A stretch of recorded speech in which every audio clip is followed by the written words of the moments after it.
Alright, coming back, see, many instructors will be taking classes other than me, and it's not only that, and I am not sure, so there might be a week break from me. I don't know, I am not expecting that, but so there is a chance. So not for vacation, it is something like I don't know, like it's a family thing. I might have to visit there. So if that happens, I won't be here for 1 week. And not only that, other instructors will also taking some subjects. Sometimes what happens is, like, they take some time to get used to you. Every batch is new, and they are mostly doing part time. So what happens is, like, they out of the blue they get a big class, so they have to be prepared for that. Subject is same, everyone knows subject, but the only thing is, this is all more of about managing candidates. Yeah. All right. Yes. Or the subject is same, means everyone can teach in a different way.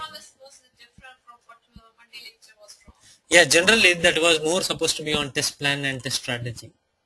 So that is the reason it was more real oriented, like real time scenarios. Agreed? So it was not from that is the reason we wanted it to be like that. Okay. Yeah. Apart from me, everyone will be doing online. Yeah. Okay.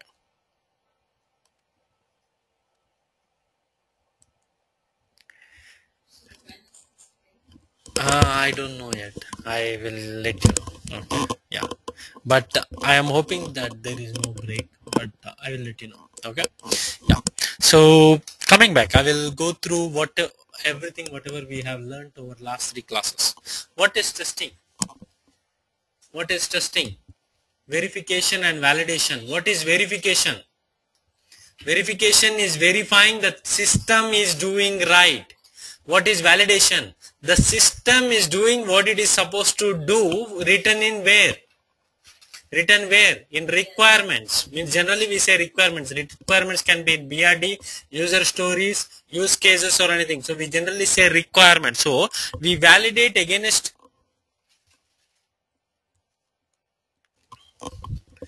Okay. So verification and validation. So verification is white box testing, validation is black box testing. Verification is making sure the system is doing it in the right way, and validation is making sure that the system is doing what it is supposed to do. Agreed? So we validate against something. So we validate against something. Agreed? Something. To do verification or validation, it's testing. But how do we do testing? How do we do testing? For example, generally, if you want to test something, what is the first thing you need to do? You need to write test cases. So test cases, each case represents something we are doing, something we are doing. Test case is nothing but what? Set of inputs. Please tell me the definition. Test case definition. Test case definition, and everyone should know this, irrespective of whether you know, means if you are a tester and if you are not telling me the definition of test case, that will disappoint me. Set of inputs with execution conditions with an expected result, that is a test case. Test case, so when you want to do testing, you will write test cases for it. So test cases are the thing which you do, the set of inputs plus execution conditions plus expected result. Agreed? So this is it. So generally when you are going and writing these test cases, you can go on write on test cases forever. But remember, when you are writing these test cases, you have to remember, we can't test everything. Agreed? We can't, there are some principles, we can't test everything. But we cannot assume there is no bug in something. Agreed? So we have to test everything, but we can't test everything to an extent where the return of investment is gone. So make sure that everything is driven by return of investment. So we write test cases. So test cases writing is the first thing in doing testing. So what is a good test case? What is a good test case? What is a good test case? A good test case has more coverage. The more the requirement is covering, the best the test case it is. Agreed? So for example, if I have 10 requirements, I have 30 test cases, and I wrote, one person wrote 30 test cases to cover these requirements. Another person wrote only 5 test cases. If they are really doing what these 30 test cases are doing, these 5 test cases are better test cases than the 30 test cases. Because do you need more time to execute 30 or 5? 30 will take more time, so less time is 5. So 5 is more efficient, 5 is less time, less, so that is why it is more efficient. So agreed. So anything, yeah, so Himanish said that which has high probability of finding bugs. No, it's always more coverage. See, for example, there is no bug at all in the system. My developers are really very good developers. There is no bug, but still my test case is covered, should still validate it. There is no guarantee that my test case should result in a bug. Understood, right? Of course, nowadays everything is guaranteed that there is a bug. I completely understand from your side, but you should never think like that, because even though there is no bug, you should still cover that requirement. Yeah. So the more coverage, the more defects it will give automatically. Agree? Okay. So a good test case is one thing which has more coverage. So we know what is a test suite. Collection of test cases. What is test cycle? Tell me what is test cycle. Writing test cases. No. Writing test cases, then you execute. Finding bug is not, remember, testing is not about finding bugs. I've been telling this from the day one. Testing is about validating. In this process, you will find a bug. You may not find bug too. Okay. So write test cases. Tell me that again. Execute them. Okay. Then you might find a bug. So you'll find a defect. Then developer will debug it. Say it again. Yeah, you report the bug. Okay, defect means creating defect and reporting it also, all part of one thing. Okay, report the bug. Then the developer will debug. He might say that there are more bugs out of this. Okay, so that is also there, more bugs out of this. So you have to do some more testing. But fixed it, you will retest it, and you will validate. You will say that it is verified. Means the task is verified or this requirement is verified. Like that. Agree? So that is the test life cycle. And what is test data? The data used in a test case to do the testing is called test data. Agree? Okay. Yeah. Now tell me, what are the phases of testing? What are the phases of testing? What are the phases of testing? Right? No, I'm not talking. Phases means are the types, not types of testing, different levels of testing. See, there is a system level. System has phases, right? Remember SDLC life cycle, phases of software development. Tell me the phases of software development. Requirements, design, development, testing. So enough of this. Okay, so we won't come. So tell me the phases of testing according to this. Unit testing, integration testing, system testing, acceptance testing. I already explained this. Agree? System testing, acceptance.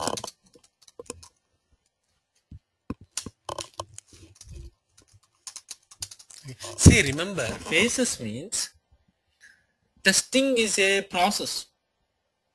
In this, it does not mean it is the testing done by the tester. Testing on a system. See, development of a system is a process. We start with inception, we start with the requirements, we start with the design, we start with development, we will come to development, we will come to testing. These are the phases of the development of a system. Agree? The phases of testing means, okay, everyone will do their own testing. Developer will do their own testing, integration testing will be there, system testing will be there, even BA or client will do their acceptance testing. So these are phases of testing. They are not phases of how you do your testing. If there is a system, there are phases to develop the system. Similarly, there are phases to test the system. Am I clear? Okay, don't confuse this with anything else. Okay, regression testing is also there. So Prasanna raised a valid point that where is this regression testing? That is also there. I will come and discuss about it later. Okay, so of performance, yes, they are all part of performance, but that is not a phase of testing. That is part of system testing. Okay, part of system testing. Agreed. So coming back, tell me something about unit testing. What is unit testing? Can anyone? I don't want to tell this. Can anyone tell me what is unit testing? It will test the programs. Means tell me which program. What does a program mean? Testing the code. So to test this code, what should we do? We should write code to do the test of code. Okay, and integration developer does this testing. No, not only integration developer. Any developer will do that. Okay, any developer will do that. So tell me. So anyone define me. It's a module testing. The functions, procedures, subroutines or anything, these are tested by calling them. We need to call a function to test it. Agree? So we need to write a program to test these programs. So how will you test these programs or procedures? We call them, we pass inputs, and we expect something will happen or something will come. Right? So that is unit testing. So unit testing is nothing but testing a procedure or function or subroutine. Okay, that is unit testing. Now tell me, what is integration testing? What is integration testing? Two modules can integrate. Two systems can integrate. So how many types of integration testing are there? How many types of integration testing are there? Two. So what are the two types of integration testing? Component integration, that is way to do integration testing. I am not asking how many ways are there to do the integration testing. I am asking how many types of integration testing are there. Yes, please tell me. Component integration testing,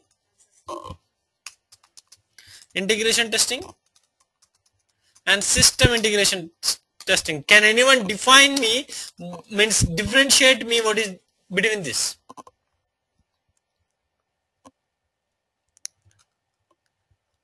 How do you differentiate a component integration to system integration? Give me an example. This was an interview question. So I don't remember when it was asked, but someone asked me. What is the difference between component integration and system integration testing?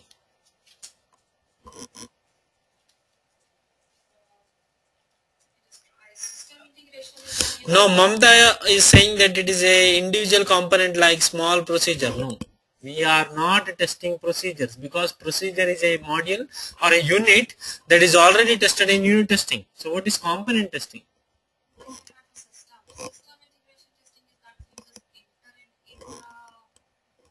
Okay, so you are telling me both component and system. I only hear. Okay, so see, remember, let's go and see. Remember, I gave an example for you also. Like I went and showed you Microsoft Office. If you are not going back through that recording, you are not learning. Your duty is to go back through the recording again. So when you are listening to a class, if it is 4 hours, it's 8 hours for you. Am I clear? Agreed? So if the class is for 2 hours, you have to listen to the entire class again. See, you might ask, so component integration testing means, see, let's go and find something. Let's say GoToMeeting. Citrix. It's in GoToMeeting is in Citrix. See this one, GoToMeeting. See, people write programs. Remember, like I wrote a small program in the last class. People write programs. Set of programs becomes components. Do you see this application DLL? Do you see this? This DLLs, and this application means exe. Remember, in Windows, a DLL and exe are components. What is a DLL? Can anyone tell me a definition for DLL? One Anuradha should tell me. There are 3 Anuradhas in this class. One Anuradha should tell me what is DLL.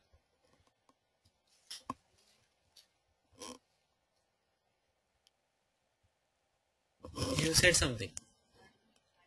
Dynamic link library. Link library. Okay. Yeah. Great. So, if you see here, GoToMeeting has so many programs. Inside this, there are so many components. Do you see these are components? And if you look into each component, there are so many programs. If you open this DLL really in code, I am not the one who wrote the code. So that is why code is not visible to us. So they make component and give it to you. See, tomorrow, when you think like you wrote a program, and do you want others to use it or others to rewrite it? Use it. So you don't want others to see your code. They only want the functionality out of that code. So what will you make? You make a component and you give it to them. Am I clear? You make a component. What is the component? This DLL and EXE. So is GoToMeeting giving me the code how to make webinars and everything? Or are they giving me components to use it? They are giving me components to use it. But why did they make components? Why didn't they make only single component? Because in GoToMeeting, someone might use a recording, someone might not use recording, someone might use audio, someone might use phone, right? Directly phone connecting using phone, or someone might use speaker. So someone might use chat, someone might not. So feedback. And for each session you can have a feedback, something like, so they make components. These components talk to each other. So when I start recording, this recording component will start. For example, if you see there is a recording somewhere, the recorder component will not start unless I start recording on the GoToMeeting. And for example, if I want to change the recording into flash or something, I will use transcoder. Agree? If I want to do Q&A, question and answer session, I will use that component. So, this GoToMeeting system is made up of components. These components integrate to give you a solution. Make clear? So, we need to, for example, how will you test this component integration testing? For example, when you are doing a webinar, you will just host a normal webinar. You will record that webinar. You will do a chatting in the webinar. You will do Q&A session in the webinar. So do you see that you are bringing more components into one webinar and testing all together? So that is called component integration testing. Okay, very good. So that is component. But this is all part of GoToMeeting application. Do you believe that? If GoToMeeting is talking to someone outside GoToMeeting, that is called system integration. For example, if GoToMeeting directly can talk to YouTube, for example, think like this. I can stream this session online using YouTube. For example, they are hosting Super Bowl and everything using YouTube. So I can host also. If GoToMeeting can directly send this data, to YouTube, so this GoToMeeting program is talking to whose program? YouTube program. So both systems are integrating. Understood, right? So that is called system integration. But if this is called component integration. Agree? Intra or inter. Remember?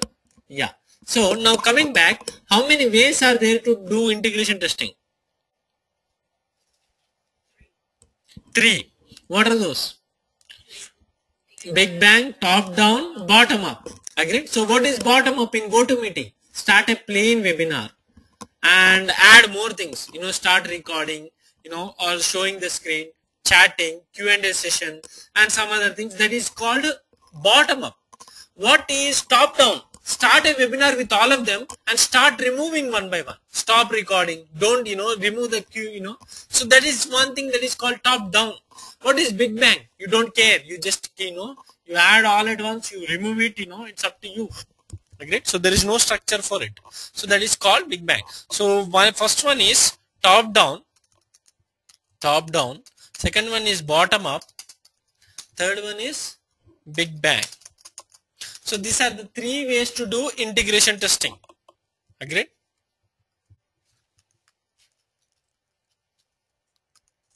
Now what is system testing? What is system testing? What is system testing? Component integration. Yeah, okay, go ahead. Testing. Mm-hmm.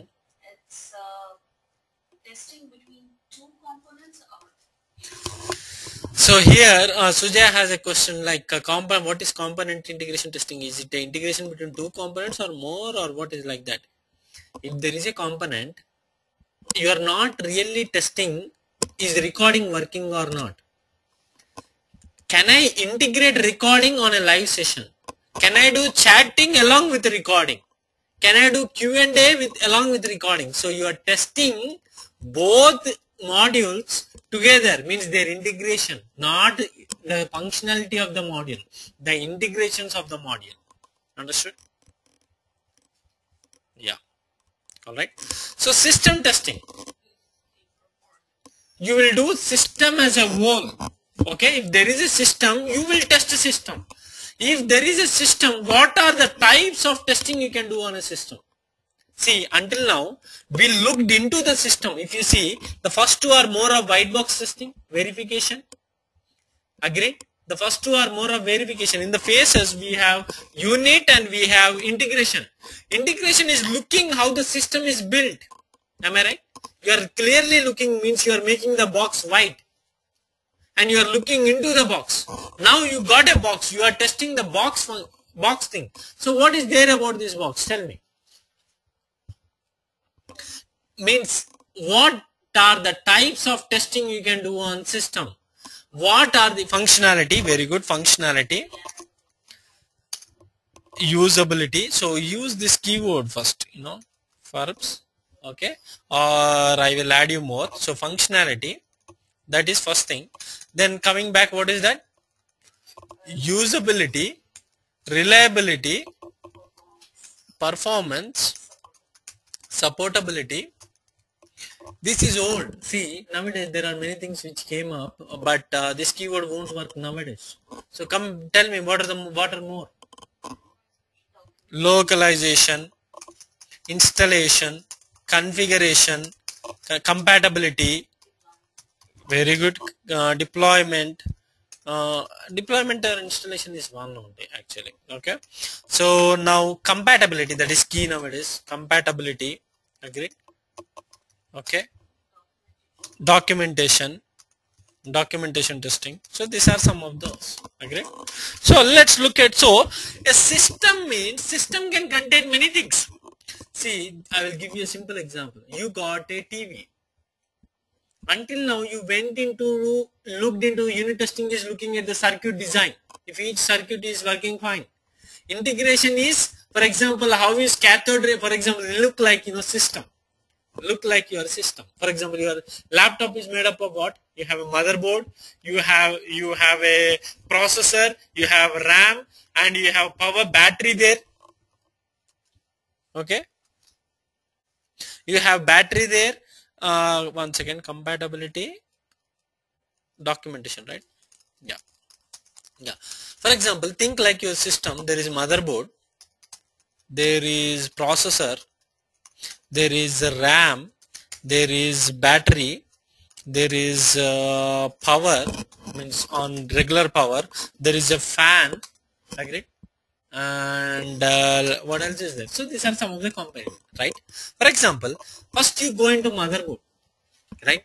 Motherboard is the one which has buses and all these things. So you look and go and test each bus, that is unit testing. Now you tested motherboard, you tested processor, everything is working independently. But did you test the system or laptop? No. You tested individual parts. Now you come and you put RAM. The motherboard should detect the RAM. And the motherboard should give it to the BIOS. That you have 4 GB RAM or something. That is integration testing. That is component integration testing. That is component integration testing. And the motherboard should look at the processor. So you are connecting all these things. Now you come back, you made yourself a laptop, monitor and everything, you made yourself now you come to the laptop. So you closed the box, everything. Now do you see all those? Do you see, is there a RAM, is there a processor? You will see a laptop now. On laptop, what do you have to do? Okay, laptop I open and I put on the power button. The Windows should come up or Mac should come up or something should come up. Then I type. It should type. Agreed? When I click the start button, I drag and drop. Agreed? I power off. So that is good. So that is called functionality. So you are testing as a system. But for example, if you keep on turn on your laptop for 24 hours, it shouldn't heat up. The fan should be working and it should still cool down by itself. It should not crash. There is, reliability testing.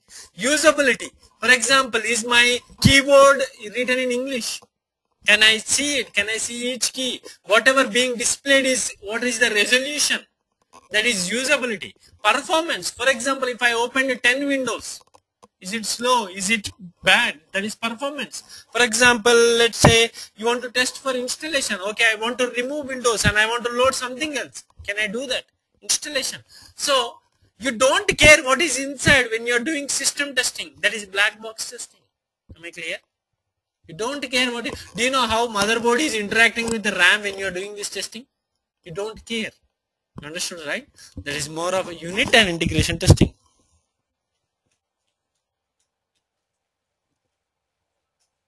Okay. Yeah.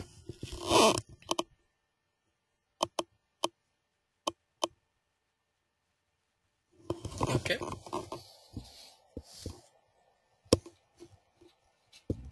All right. So what is usability? For example, someone else ordered this laptop from me. Agreed? Oh, for example, you put an order with Lenovo that to create a new laptop, new version like let's say 431 or something. Agreed? 431, a new model you ordered, you asked us to design, we designed all the hardware, we tested the hardware, tested the integration of the hardware, we built the system and we did the system testing and we are giving it to you. But you are the one who gave us the specification. You will do some testing, right, to accept this product. That is called acceptance. Because you are the one who gave us something. Upon that we built this. So you are the one who should accept this. So you will have a criteria to accept this.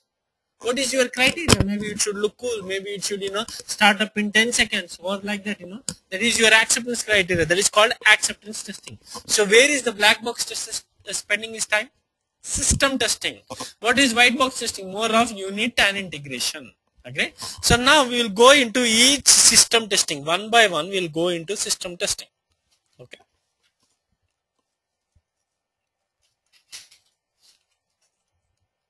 Okay.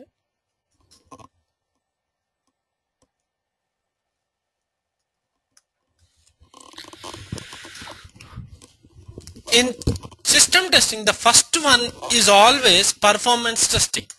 The first one is always performance testing.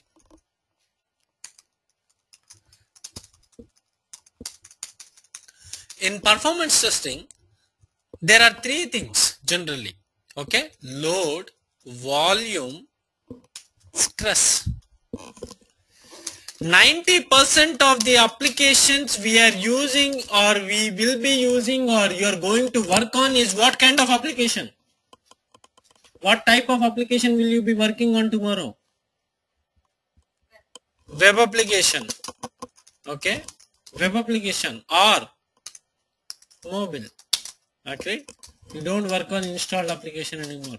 Agree? So if it is a web application, you will be working 90% on a web application. Agree? So when you are working on a web application, it's a software as a service model, right? So many clients can connect to one site at a time. Agreed? Many clients can connect to one server at a time. Agreed? It's client server model. Agreed? Client server model. Agreed? There is see, this web application is just one program running on the server. Many people are connecting to it. Agreed? So if many people are connecting to it, that is called load. Agreed? Load. For example, every business has a demand for load. For example, Google will say that daily million people will use google.com. For white box QA, we will say that daily 100 people will use that. Just think like that. I don't know. Okay. So 100 people will use the recordings or something. So our application should sustain 100 users. Our application should be able to accommodate 100 users. Am I clear? So at a time, even though 100 people log in, the system should be acting very good. Means generally what happens? So let's say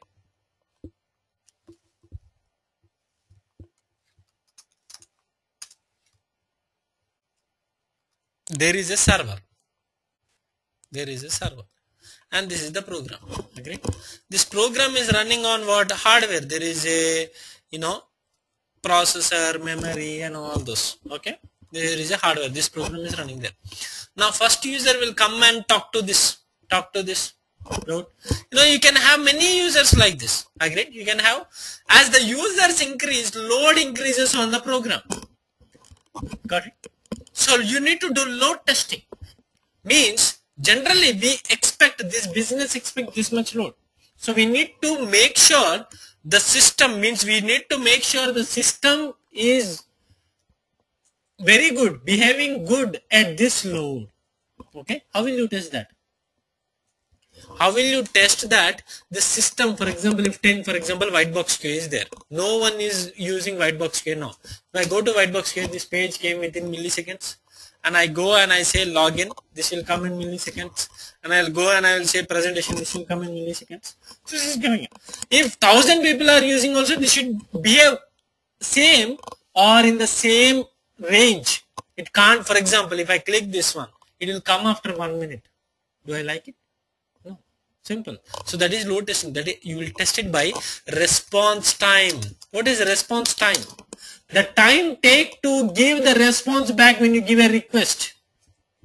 I am asking you this one. How much time you are taking to bring me this one is, you know, how much time you are taking to bring me this one is the response time. So as the load increases, generally response time comes down. So you need to make sure the response time is good enough. If the response time is bad, no one will come to your site. So one is called response time. There is another thing called throughput.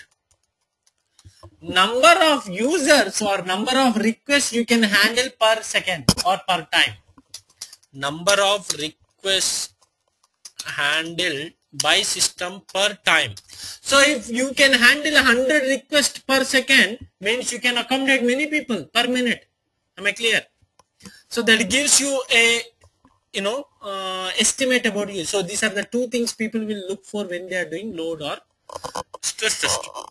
So then coming back, what is stress testing? Stress means, see, we know that white box queue works very well for 100 users. But what if 1 million users come and use white box queue at one day, 1 point, at 1 minute? It will crash or something might happen. So you will tell that is 1 million the breaking point of white box queue? So should we wait until we get to 1 million to update white box queue, anything performance wise? No. Maybe it is breaking only at 10,000 only. You never know. You should know your breaking point. If you don't know your breaking point, how will you prepare for future? Agree? You should prepare for your future very well. So that is the reason. So stress testing is nothing but load testing, finding the load amount where the system response time goes back and throughput goes back, you know, goes down. Stress testing is nothing but load testing, but finding the load at which the system breaks. How do you know if the system is breaking? The response time and the throughput goes down. The response time and throughput goes down. Okay. So it's nothing but load testing to find the breaking point. Agree? Then there is volume testing also. Okay. For example, think like there is a search functionality on white box QA. There is a search functionality on white box QA. Like think like there is a search and we can go and search here. Agree? So when we are searching, and you, for example, you can search assignments. You are searching for assignments. There is a page you can search for assignments. Right now there are 20 assignments to search from. But tomorrow, over a time, that assignments will become 1000 assignments. So will the search is searching 10 assignments is faster, or searching 1000 assignments will be faster? Actually, according to you, the both should be same. Because it's your system. You don't want, you can't tell a user that, oh, we are searching 1000 files, so we need more time to search it. Will someone accept that? Tomorrow, if the Google search is taking 1 minute to give you results, will you go to google.com? No, you won't go to that. Agree? So, volume is on how much volume it is acting. Testing the system under huge data. Got it? Testing a system under huge data is volume testing. Okay.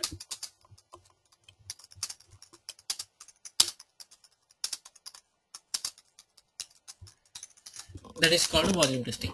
But actually many people will say that load plus stress plus volume is equal to what? Performance. Agreed?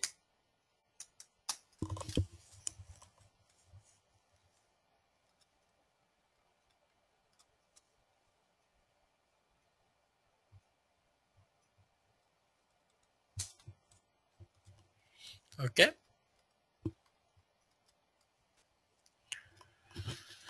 Alright, yeah, I forgot there is one more thing. In performance testing, it's fine. There is one more thing after performance.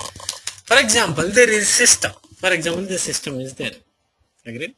Remember, laptop is there. Before we wanted to build a laptop like Lenovo 431, T431, and we are building it. Don't you want security for it? Security? So tell me like some of the security. For example, if it is a laptop, what kind of security you want? You will put fingerprint scan. See, nowadays you can put the fingerprint, and you can using that it will start, otherwise it won't start. Agree? That is one thing. Or you can use Windows security. In Windows you can put a username and password. So security is a key. Similarly for, let's say, so that is for, but laptop is not a web application. So Rani is talking about firewall. Firewall is all about a network. That is infrastructure. For example, if you have a router or something, you want to protect someone from coming into your network, that is firewall. But we are not talking about that here. We are talking about the system. Means if it is a google.com, tell me the google.com is public. You don't need any security. But there are other kinds of security too. Let's come to that. Okay. So, for example, laptop, if you're talking about laptop, that is one kind of security because it's a product. It's not a service. It's a product. So you can. But if it is a web application, tell me what is the security. If it is a web application, tell me what is the security. What is a web application? What is the security? For example, generally you will have login and all this kind of stuff. But that is functionality. There is not some security feature outside. You understood, right? If you say login, until you log in, you can't access recordings. Because recordings is a secure thing. We can't give it to everyone. We give you to our candidates. We can't give it to everyone, globally. So, this is security, but security is here functionality. Login is a functionality to access recordings. So that is functionality. I can't see it as a security now. Am I clear? For example, any kind of security. For example, this registration page is there. Can you find any kind of security here? This registration page is there. Yes. Nirmala is right. Yeah. So coming back, okay. Registration page is there. Password is there. What is the security? So is there any loophole in this registration page? You can hack this. You can hack this registration page. Can you tell me how?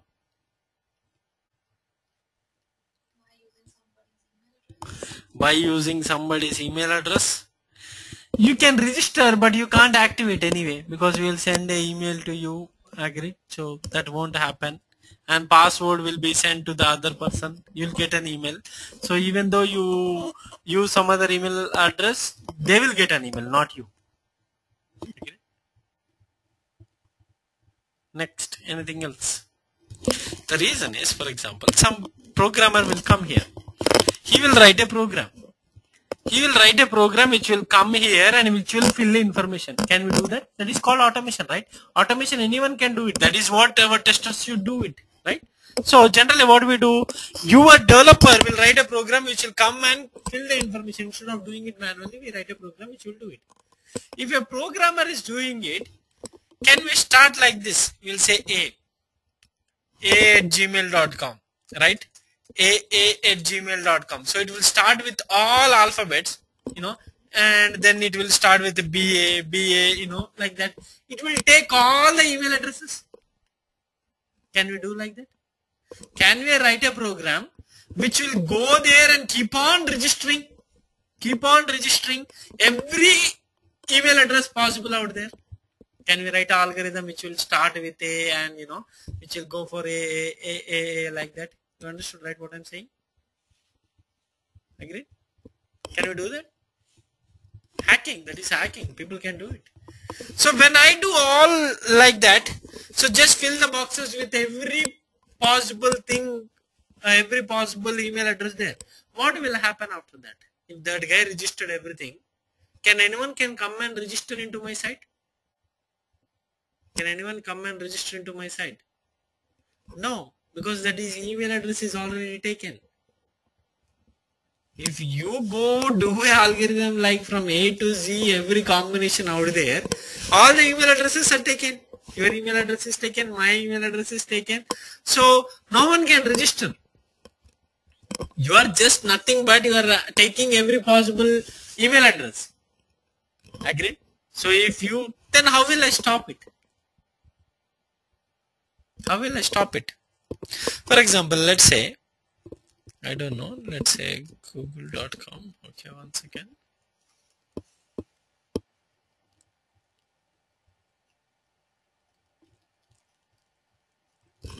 I just want to sign out. Give me 1 second. It happened in the real world. Otherwise, why would you see it in CAPTCHA?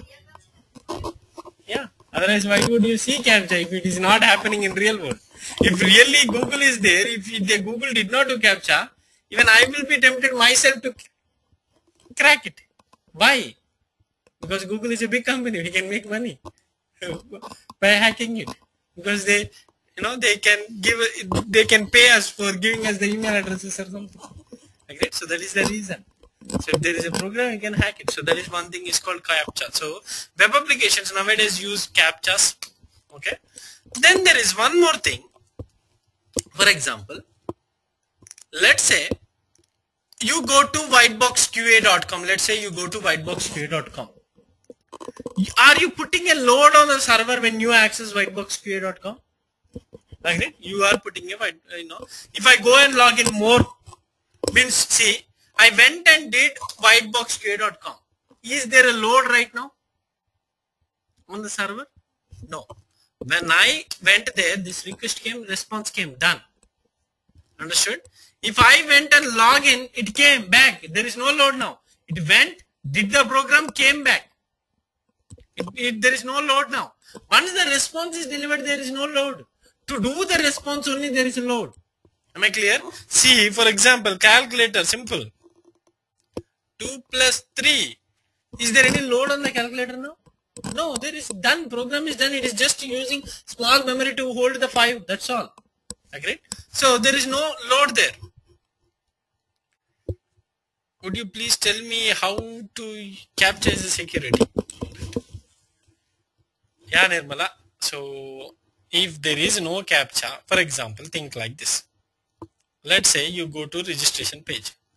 Think like you came into this new batch and you know all the names of the candidates in this new batch. If you are really willing, you can take all the email addresses. You can go and register and you can take all the email addresses possible using all the names of the candidates in this batch. Can you do that or not? So you are taking all the usernames available for this company. So if you write a program, you can take hundreds and thousands of it. Program is doing it. What is there for you to do? Agreed? For example, think like that. There is, for example, Nirmala at Gmail. You can use Nirmala 1, Nirmala 2, Nirmala 3 and Nirmala 111. The program can write it down, right? And it will keep on registering for each user around Nirmala. So if another Nirmala comes to the institute, she wants to register. Can she get any email address with Nirmala? No. So wouldn't that Nirmala will be hating the site? There is no Nirmala available here, right? I have to use some other name. For example, if some other name is not available to, think like this program is running for 1 year. Won't it take all the email addresses? Out there possible? Not even 1 year, just a couple of days is enough. Agreed? All the email addresses are done. Isn't this hacking?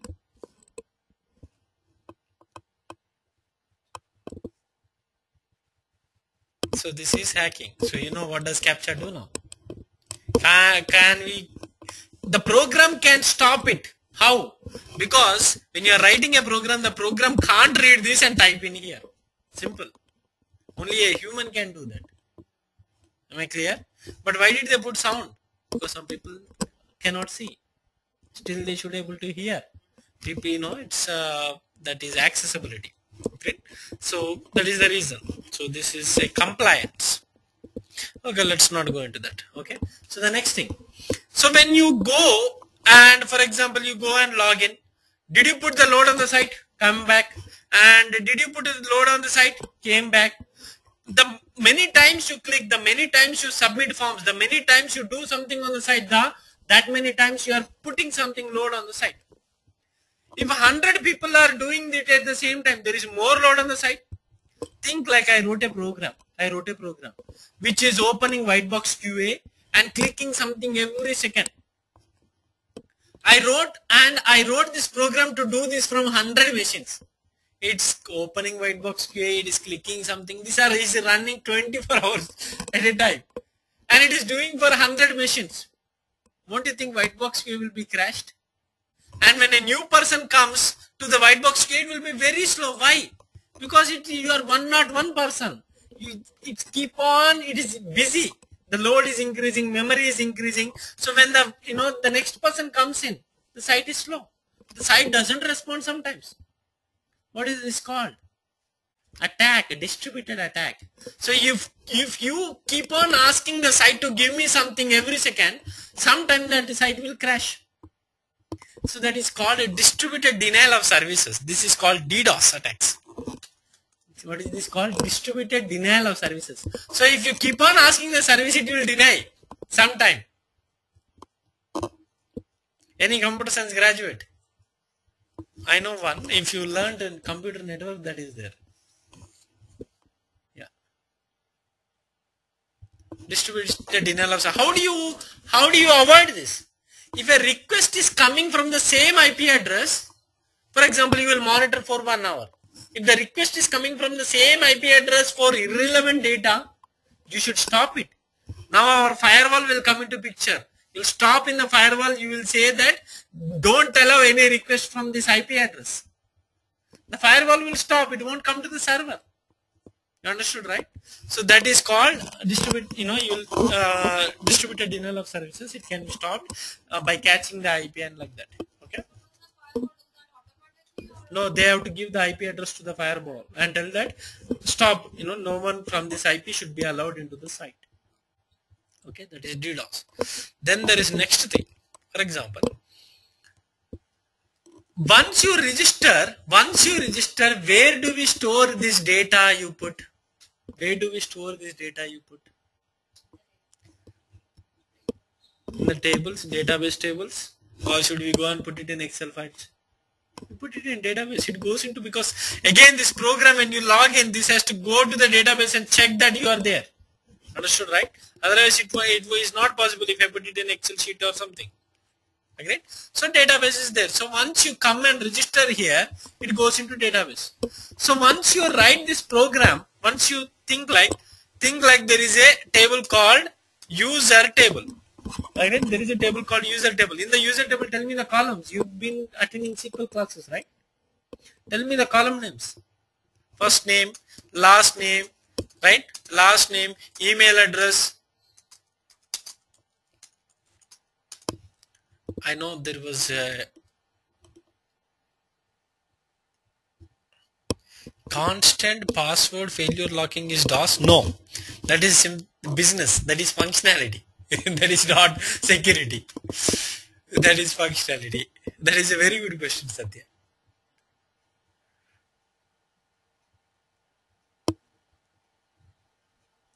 Yeah. DOS is more about accessing more times. Means you are trying to access the site to hack it, but none of you are trying to hack it, right? Yeah. So we are not stopping you because you are trying to hack it. Yeah. Okay. Email address, password, like this is there. There is a table. Agreed? Once you put information in here, so you learned everyone what is a table, what is a constraint. Did you learn constraints? What are the things you learned in SQL? What are the things you learned in SQL in the morning classes? How many morning classes happened? So what did you learn until now? So do you know what is primary key? Do you know what is unique key? Do you know what is foreign key? Okay, tell me, what is primary key in this one? User ID should be the primary key. Where is unique key in this one? In the user table. Do I have a unique key or shouldn't I have a unique key? User ID is primary key, so automatically it is unique key. So forget about that. Password a unique key? No. Why should be password? Any two people can have two same passwords. Email address, because no one should have same email address to register it again. Very good, Anadala. Agreed? Very good. So this is the table. So when you submit, you enter information, and when you click register, what will my program do? The program will take whatever you have given here, and it will create an insert statement, insert into user, and it will take values, and it will give like for example user ID 10, and it will give you whatever the data you brought from here, it will come here. Am I right? So when you register in some forms or anything, finally what is happening at the end, from your values, insert statement is made and it is running on database. Perfect? Agreed? Do you know what is subquery? Anyone, do you know what is subquery? Anyone online? Yeah, query within a query. Very good. For example, here I will write delete from user. Let's say in this batch I will say delete from user. Okay, just say I wrote delete from user. So this query automatically, like let's say I will put like this. I will put like this. Agree? So this query automatically is coming. Let's say here it is coming like this. Agreed? So some other thing will come here. Agreed? So if there is a query inside a query, which query will run first? Inside query or outside query?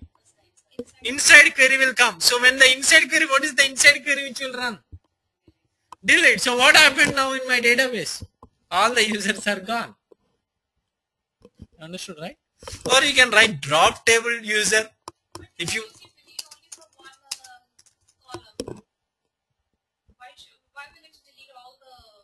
delete is not on the column.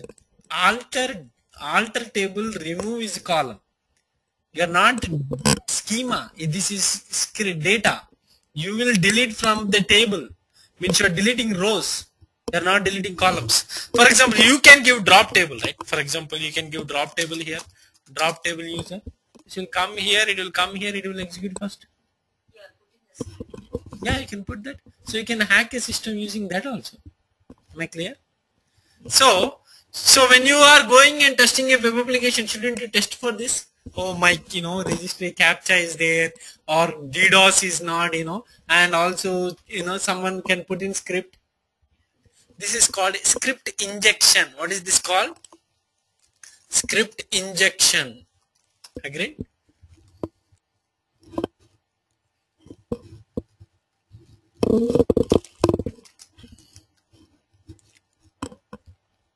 This will hack our tables and everything. So that is the reason. So when you are doing security testing, you have to do all these three. Am I right? So tomorrow someone will ask you, tell me some kinds of other than functional testing you have done. Oh, we tested for SQL injection. We made sure, because now, for example, if you give here,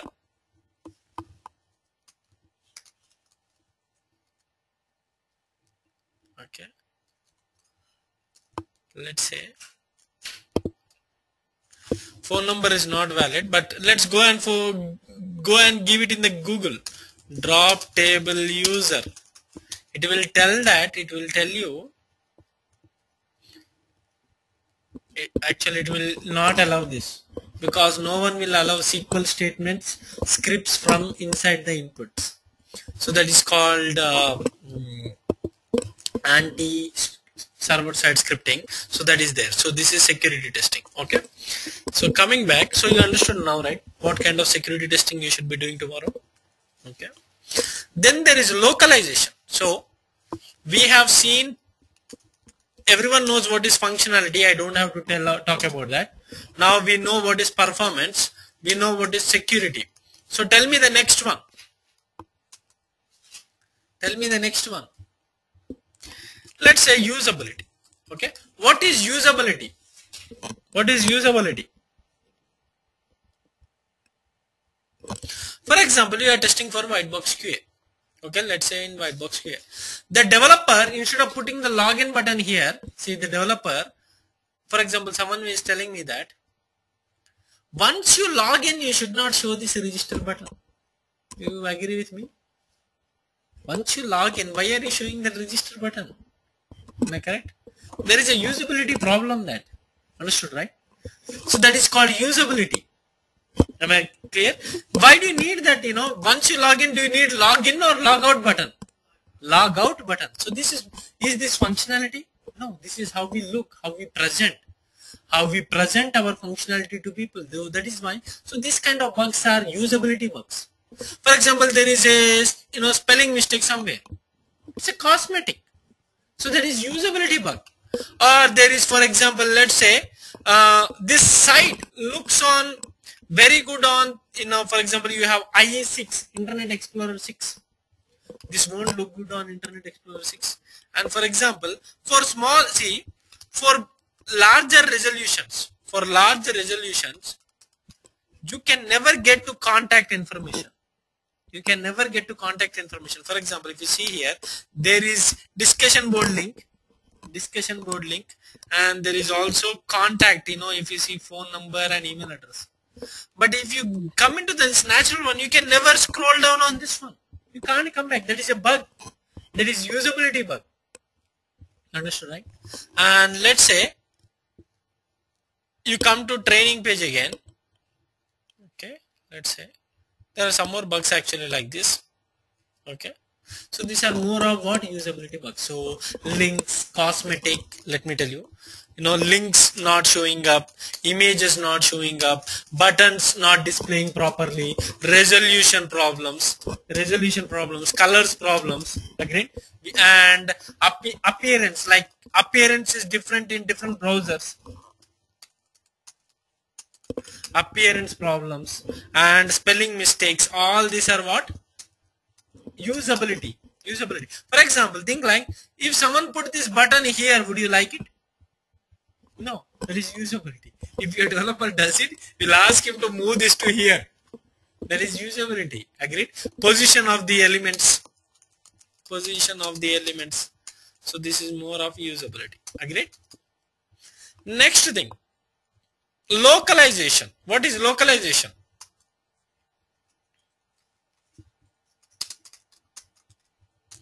What is localization?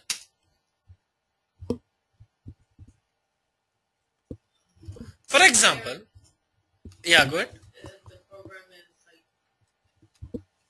for example, like localization,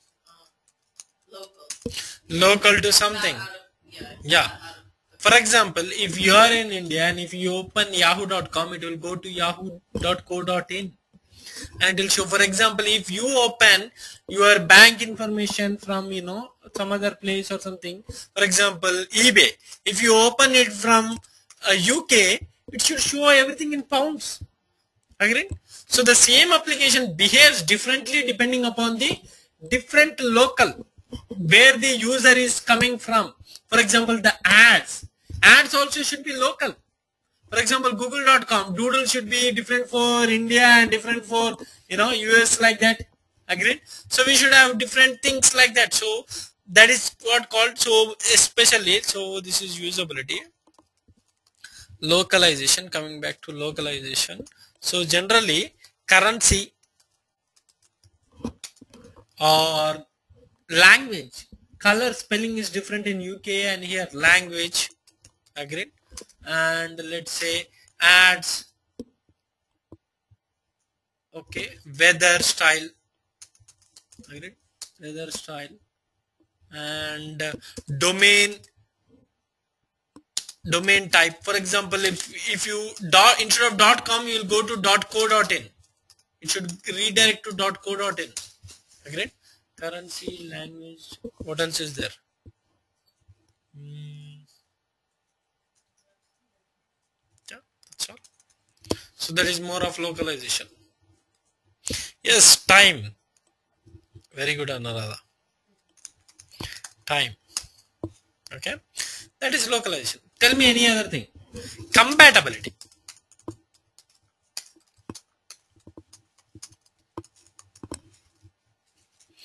What is compatibility? For example, the same site should open on different browsers same way. Agreed? So different browsers, different operating systems, different browsers, different operating systems, and different versions.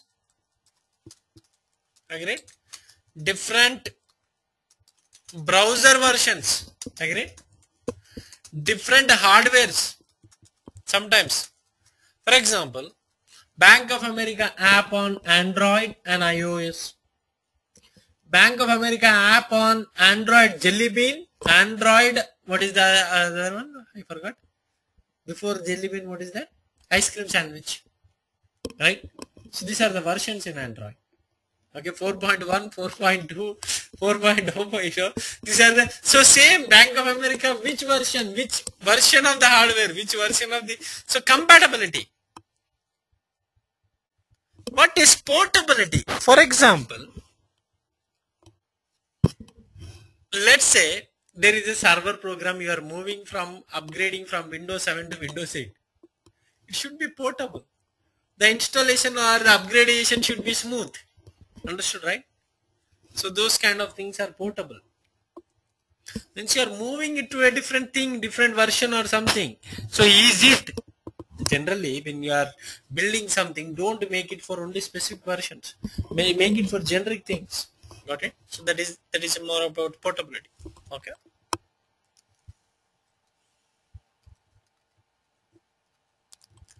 Usability, localization, recovery. There is recovery system, recovery testing. What is recovery? This is more for DBAs and administrations. For example, generally there will be in DBAs will have something called disaster recovery. What is disaster recovery? For example, Google systems crashed now. Still they should contain all our emails and everything there, right? So they need to recover from the backups. There will be replication and backup. What is the difference between replication versus backup? Replica of the Exact system. Backup is at a point of time. Replication is up to date this right second. Understood, right? Replication is backup up to date. Up to date. Means even at this second that other backup is also same. Live backup is a replication. like if the system one system fails at the moment. Yeah, another system will automatically happen. Automatic changes. Duplication. Duplication. Yes, very good. Why do you need a duplicate? Apps for 32-bit OS come under portability or compatible? Compatible. Actually, I can't tell you, Satya, because portability is generally you are not making a system for many things. You are making a system and now you are moving into another thing. So then there is portability. Means, for example, if you made only for Windows, your system is never portable to Linux. Understood, right? But if you made your system based on Java, this can be portable anywhere. Understood? So my technology is taking me everywhere. Once I go there, do I behave the same? That is compatibility. I am already there on different systems. I am already there on Linux. I am already there on Mac. But do I behave correctly?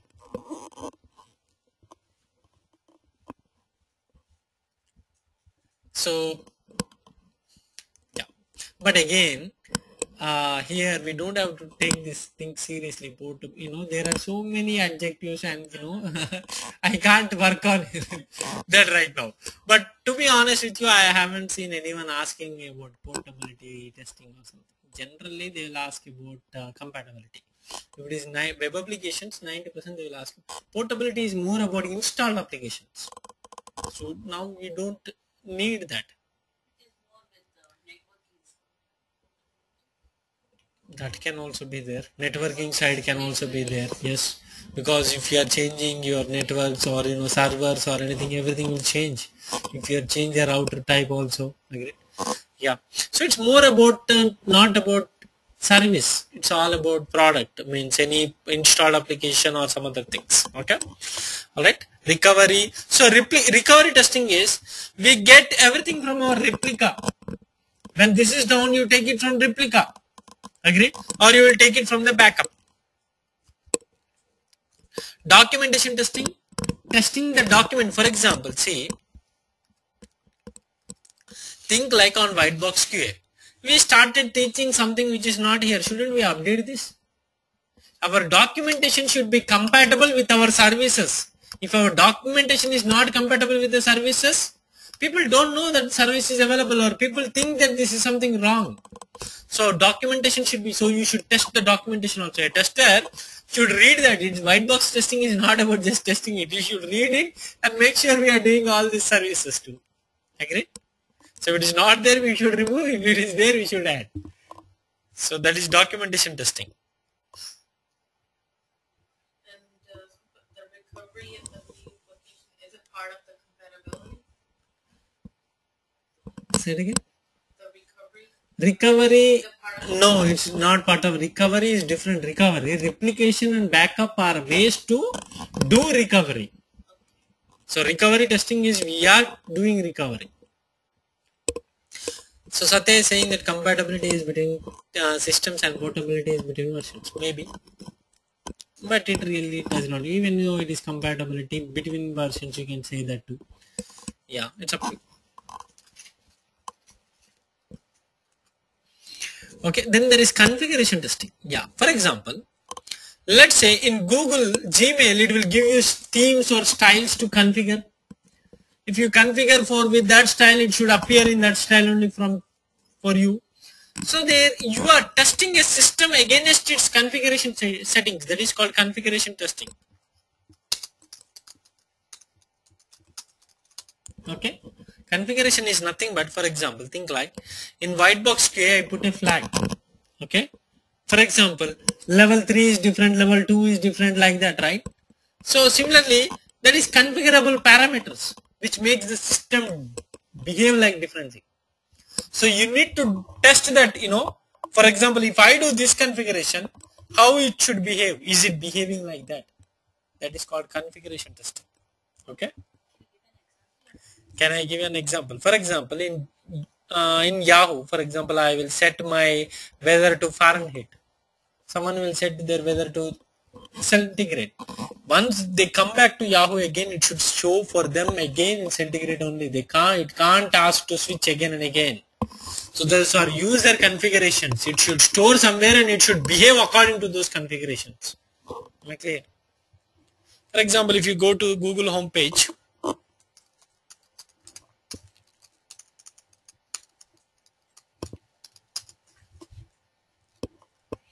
for example, I want entertainment to be shown on your page. So it is getting my local, this is localization, more of a localization. For example, I want to know what are the movies or something. For example, it got the, for example, if I set up my zip code to know the movies, it should remember my zip code ever and it should show me movies near my zip code. Understood, right? Yeah. Next, then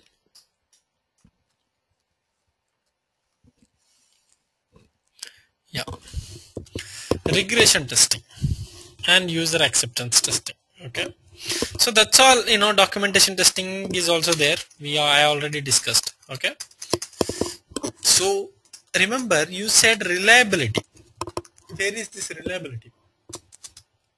Reliability comes from performance, security, scalability,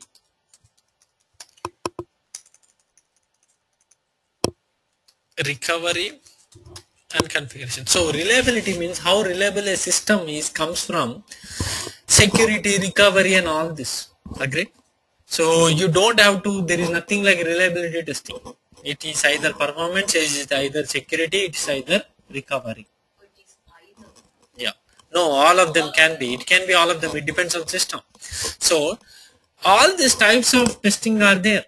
These are all types of system testing. These are all there. But are they applicable for every system? No. How do you know it? You should read your requirements and you should know about the system. Okay? From there you will know. Okay, coming back, and there is something else. So what are the phases of testing? Unit, integration, and system. What is the later one? Acceptance. Okay, acceptance. Okay, there are some other things which we need to discuss right now. So there is regression testing, there is regression testing, there is production testing, and there is acceptance testing. Okay, I'll put acceptance in between this. Why? You're part of the phase. Only acceptance is part of phase, but I would say, if you ask me personally, regression testing is also part of phase of testing. If you ask me, but that is part of system testing. If you ask me personally, generally there are only 4 phases. So I will add regression testing to system testing, and I will add acceptance testing is also there. I will add production testing for acceptance testing. Agree? Okay. So let's see what is regression testing. Okay. No, after. I'll tell you. Okay. Yeah. So regression testing. See, think like this. On white box QA, we implemented a search box here. We implemented, like, let's say we removed this bug. Once you log in, we don't show you registration. Agree? If you are logged in, we won't show you the register button. So we fixed some bugs and we fixed some functionality. We made a functionality like search box and some other thing. So think like this is version 1.3. Agree? This is version 1.3. White box QA version 1.3. So when I give you to testing, what will you test? You'll test the search functionality. Will you test everything again? Or just what I built right now? What we built right now, you can't test everything again. So for this, for example, that is why requirements are made for the new functionality. Development is done for new functionality. Testing will be done for new functionality. Great. But when I'm writing code for search box or something, I might have broken something else which is already there. So we need to test what is already there, that it is behaving like that. We should make sure nothing is broken. Until 1.2, so many functionalities are there. There is assignment, there is recording, there is logging in, registration and everything. Don't you think you should make sure that whatever was in until 1.2 is not broken in 1.3? That is called regression testing. Okay. So testing between versions, making sure whatever we built right now or whatever we fixed right now, whatever we changed right now did not break what was working before.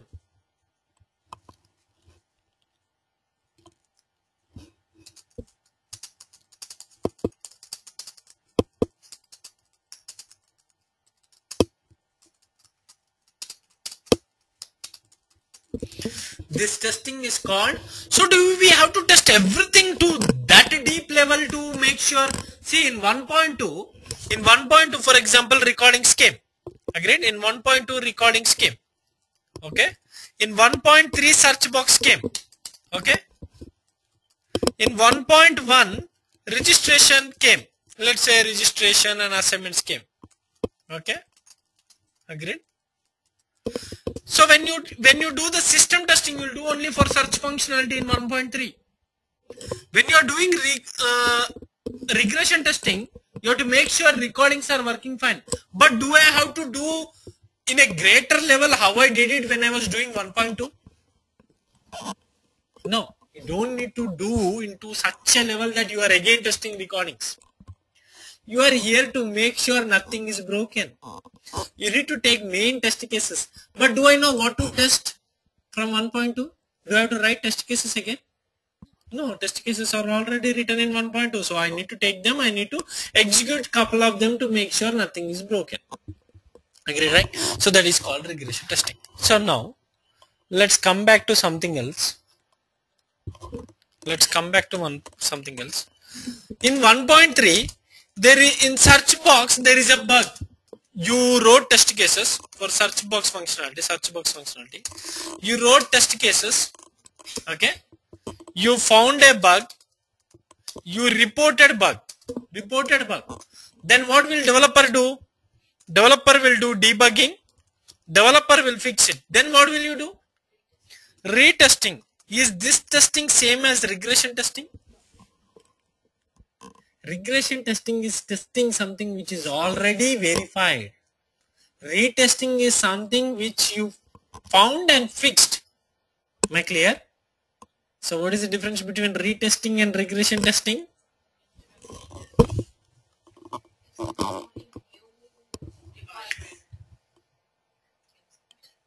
Adding new code due to new functionality or bug fix doesn't break existing functionality. Very good.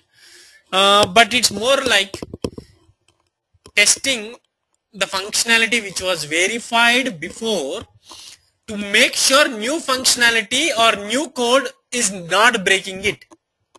Am I clear? Nothing is broken. Whatever which was working before. Do you see that? Here, something is broken. It's fixed again. I'm testing it again. Understood? So retesting and regression. But some people say this is also regression testing. Some people will say this is also retesting. I don't care. You understood right now? Okay. So you know there are two different things.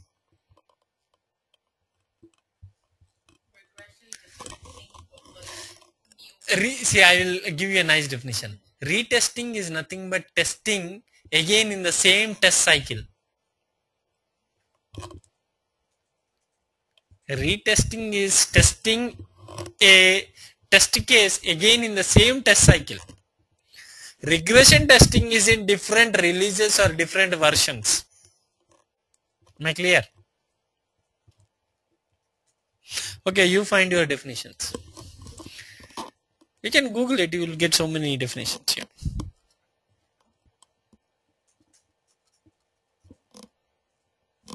Okay. So, when you have so much of previous functionality, there is so much of regression testing too. So, regression testing is a big phase. Actually, it is part of system testing, but it takes so much of time. Because if Google is adding something new now, they have to make sure everything in Google is working before. So, that is not an easy task. So, do you think automation will help there? If you automate one thing, all you need to do is run it every time. Agree? If you automate a functionality now, tomorrow this will become regression testing. Agree? So it's better to automate than to do it manually. Right? So one reason for automation. Then there is user acceptance testing. So think like, see, these concepts will be clear when I am teaching it. But when I ask tomorrow, it should be clear too. So my only point is go back, listen to this recording or read the slides, do something and come back with it. If you are not reading it, you are losing it. It will be you understood it. Only thing is you need to read it again. If you forget it, it will take days again to read this. Don't waste days later, which could have been minutes now. Yeah, I understand. It's hard to do retesting and regression testing. Right? It's like when you are reading the recording again, it's like regression testing only. So we can't automate. Unfortunately, we can't automate in real life. Yeah. Coming back. So acceptance testing. Finally, this product is, for example, we did functionality, performance, unit, integration, everything possible in system testing, and we did regression testing. So the product and all the bugs are verified, all the bugs are fixed. Is the product good to go live? Is the product good to be delivered? Is the product good to be used? Or is the product can be shipped? So these are the words generally people will say: live, production, going to production, or shipped, delivery. Agree? So is it good? But do you think your client will believe you? For example, Infosys built a product. Now they have to give it to Bank of America. Will Bank of America believe Infosys that they did good job? They will never do. So what will Bank of America do? Their set of team will come and do their acceptance testing. But if Google is delivering, is there acceptance testing? If Google is delivering its product, who is it delivering to? It's end users.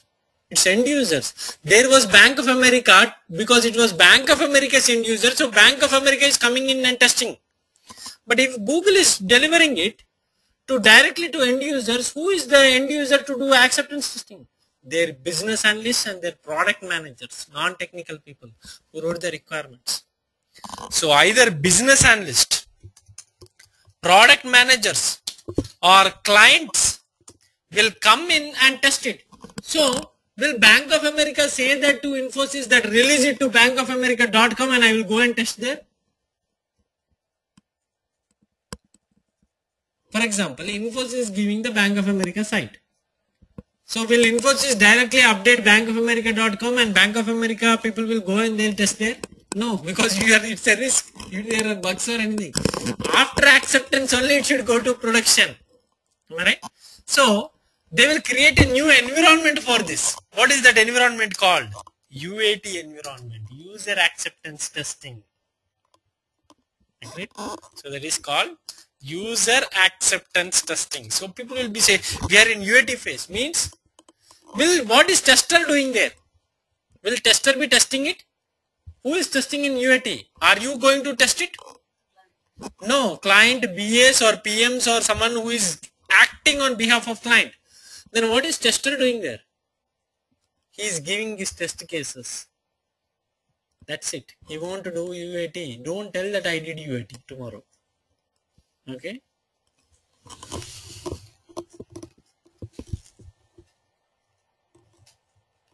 User acceptance testing. Next, for example, user accepted. Now, finally, we want to make it live. So they take all the code and they go and update Bank of America. Generally, at what time this will happen? At night time. Why will they do it at night time? Because it's good to be awake. There is no much traffic in the night time from the client, from the users. That is why they do it at night time. Okay. So when they are doing it night time, for example, after updating the bankofamerica.com, should they go and check it just once? How it is looking or something, or should they directly leave it, everything is working? So that is called production live testing. So just once, right? You should check that once. That is called production live testing. Okay. Should we do it 2 days after live or the same night we are doing live? So should testers be awake that night? Yeah. Okay, just making sure. Okay. Yeah. UAT and stage are different. See, Nirmala, these keywords are not proprietary, or it's up to the company. They will say stage 1, stage 2, stage 3. Some companies. Someone will say, it depends on the company. I can't really give you right word. They will say UAT stage also. Some people have 2 kinds of keywords too. We don't know. Generally, functional testing is done in stage 1. They will go to performance testing. They will go to stage 3, regression testing, like that. I don't know. Yeah. All right. These are production validation testing. Very good. Finally, to do all this testing, what we have to write? Test cases. See, even if it is a security testing, you need to write a test case. Even if it is a compatibility testing, you need to write a test case. Without writing test cases, can we do testing? No. No one should do it. But nowadays you can do it. You directly write the program. You don't need to write test cases because in Agile we don't have time to write test cases. The test cases are done directly in Excel. That will be in automation framework directly. I don't want to discuss that right now. I don't want to scare you. So means yes, generally you need test cases, right? Before going into testing. Test cases are important before going to testing.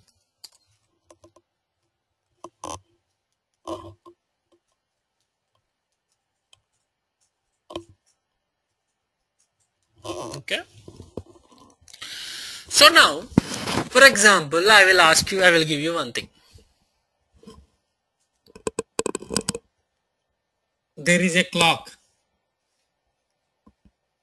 That's it. There is not a pendulum or anything, just normal mechanical, not mechanical. This is digital. Okay, digital clock. Okay, not even mechanical. So digital clock is there. So write me test cases to test it. Functionality. Only functionality. I don't want anything else. Write me test cases to test the functionality of a digital clock. Any digital clock. For example, on your laptop also. For example, on this laptop, this time is showing up, right? Write me test cases for this. First check if the clock is appearing. If this is appearing, that is usability. I am asking functionality. Okay, the clock is appearing. Appearance, usability. I am not asking about usability, how it looks or anything. Write me some functional test cases. Those seconds are moving, but we can rely on that. So Anuradha Gupta is telling me, check it is the right time. What is the right time? See, test case should not be generic. Test case should not have any words telling that or right, wrong or this kind of. Tell me exactly. If tomorrow someone comes and read this test case, it should be clear. Nothing should be hidden or it should be clear, precise, exact. Information should be there. Don't give me vague things. You understood, right? Am I clear? Okay, now come back. Check whether hour and minute is changing. No, describe me how it is changing, how it should change. You should tell me in test case how it should change.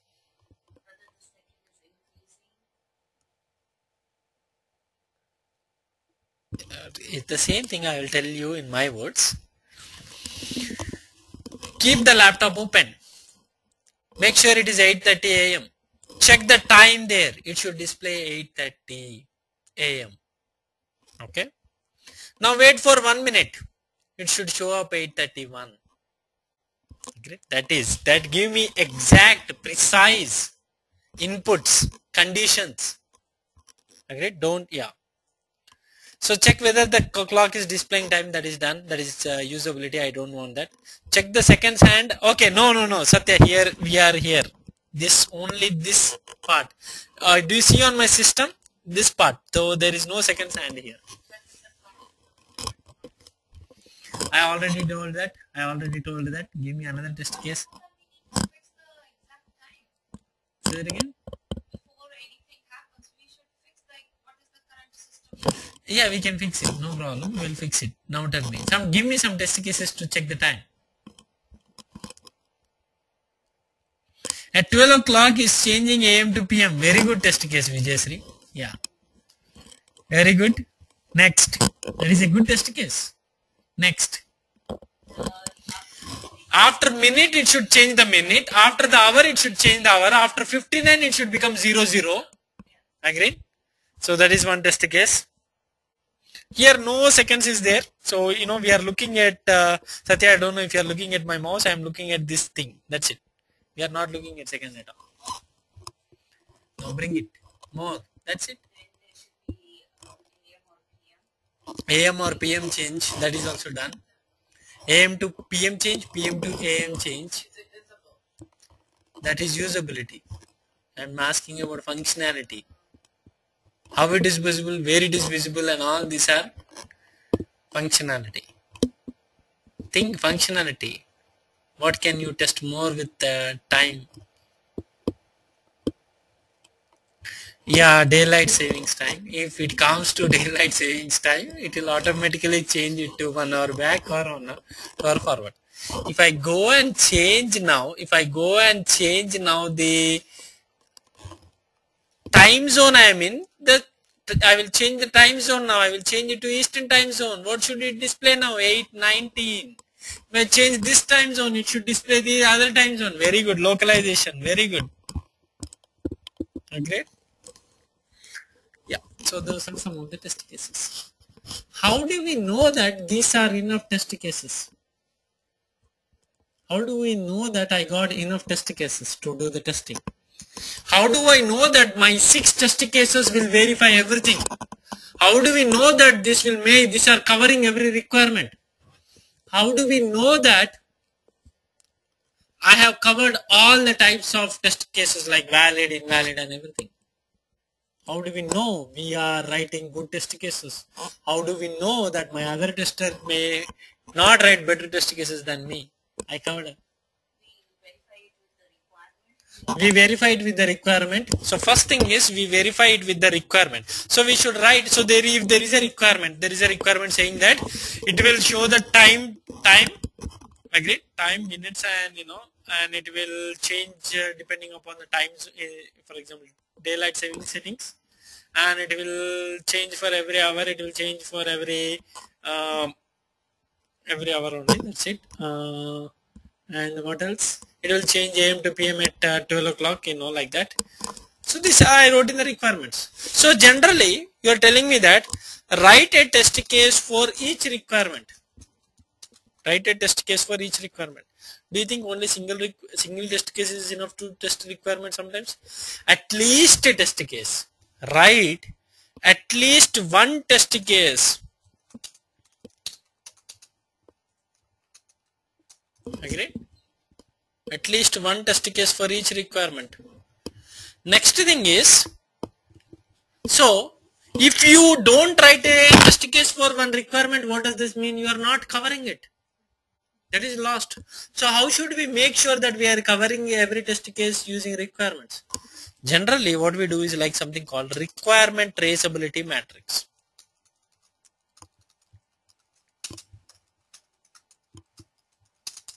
What is this requirement traceability matrix? So you go actually, for example, let's say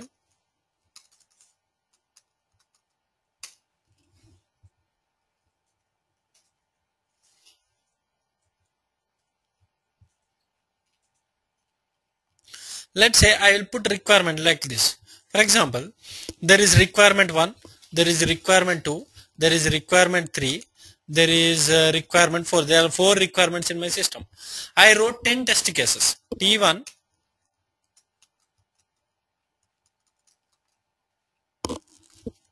how do I change it? It's okay. I don't care now.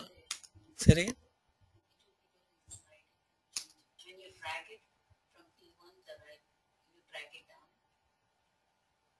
it will change. Oh, very good. Thank you. Okay. So if you see here, now I have 10 test cases. I will say that test case 1 is covering requirement 1. Test case 2 is covering requirement 2. Test case 3 is also covering requirement 2. Test case 3 is covering this one. Test case 4, these are the test cases which are covering this. Did I cover all the requirements? Did I cover all the requirements? Yes. If you see this requirement, test case 1 is there for this. If you see this requirement, T2, T3 are there. If you look at this requirement, test T5 is there. If you look at this requirement, T6 to T10 are there. I'm covering a key requirement. So this matrix will give you, this is a matrix. It's nothing but a tabular format. So if you write a matrix like this, it will give you an idea that which test cases are covering which requirements. So we know any requirements which are not covered by any test cases. So this way we can find the coverage. That is why it is called traceability matrix. What is this called? Requirement traceability matrix. No, it's not done in the Excel. Tools like Quality Center automatically will do it. Tools like Quality Center will automatically do it. But nowadays, no one will do it. Okay. Yeah. Okay. So, can we do this for the clock? Yes, we can write the requirements. Give me the requirements. Everything comes from the requirement.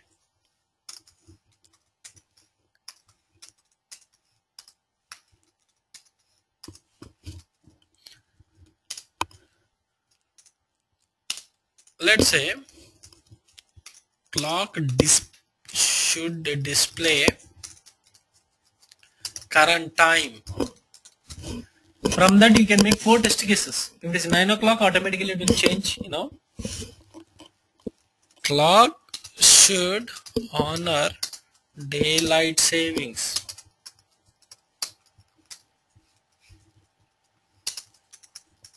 Clock should be according to the time zone it is set. Agree?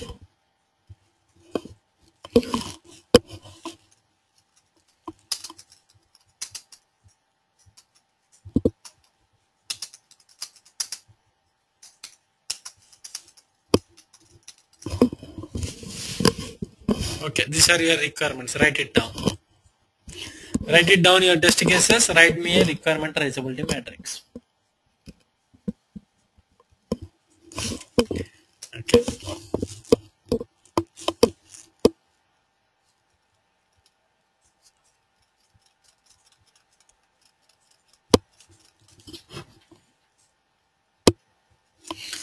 So now coming back, there is one more thing I want to tell you. Requirement. So if there is one requirement, for example, clock should show current time. If it is 12 o'clock, it should show 12:00. Otherwise, it is 11:59. If it is changing from 11:59 to 12 o'clock, it should display So we have many test cases from the single requirement. If we take this, we should have at least one test case. We are just covering one test case, but there can be more than one test case per requirement. Am I right? For daylight savings, it is forward, it is backward too. Agree? And daylight savings according to time zone. For example, when there is a daylight saving time and I change the time zone, will it work? I don't know. So that is a different test case. So you can't just take one test case per one requirement. So how do I know? Again, the same question. How do I know that I am making good test cases or not? How do I know I am making a good test cases or not? We are covering everything because one test case per one requirement. But that does not mean we are covering every scenario in the requirement. We are covering every requirement is different from, we are covering every possible path from the requirement. So how do we do? We can't just keep on doing the test cases for 11 o'clock, 12 o'clock, 1 o'clock, 2 o'clock, 3 o'clock, 4 o'clock like that. That doesn't give us good idea too. So how do we know? That there are something called testing techniques. Satya is telling me that you should write some scenarios, but that is not your job. That is BA job, and most of the people don't write it. They assume it, that you know it. Yeah. See, writing is always doing something which is not useful. Nowadays, lots of documentation is something, if you are going for financial liability companies, that is okay. But, if you really see in this agile world, writing so many things, explaining everything again and again, that is why user story is there. Generally, in the user story, they will explain you possible scenarios. So you need to extract it from that. We can't write it again. So testing techniques. So there are some techniques we should follow, which will guide us, which will not give, which will guide us to make test cases. Okay. So there are black box testing techniques. There are white box testing techniques.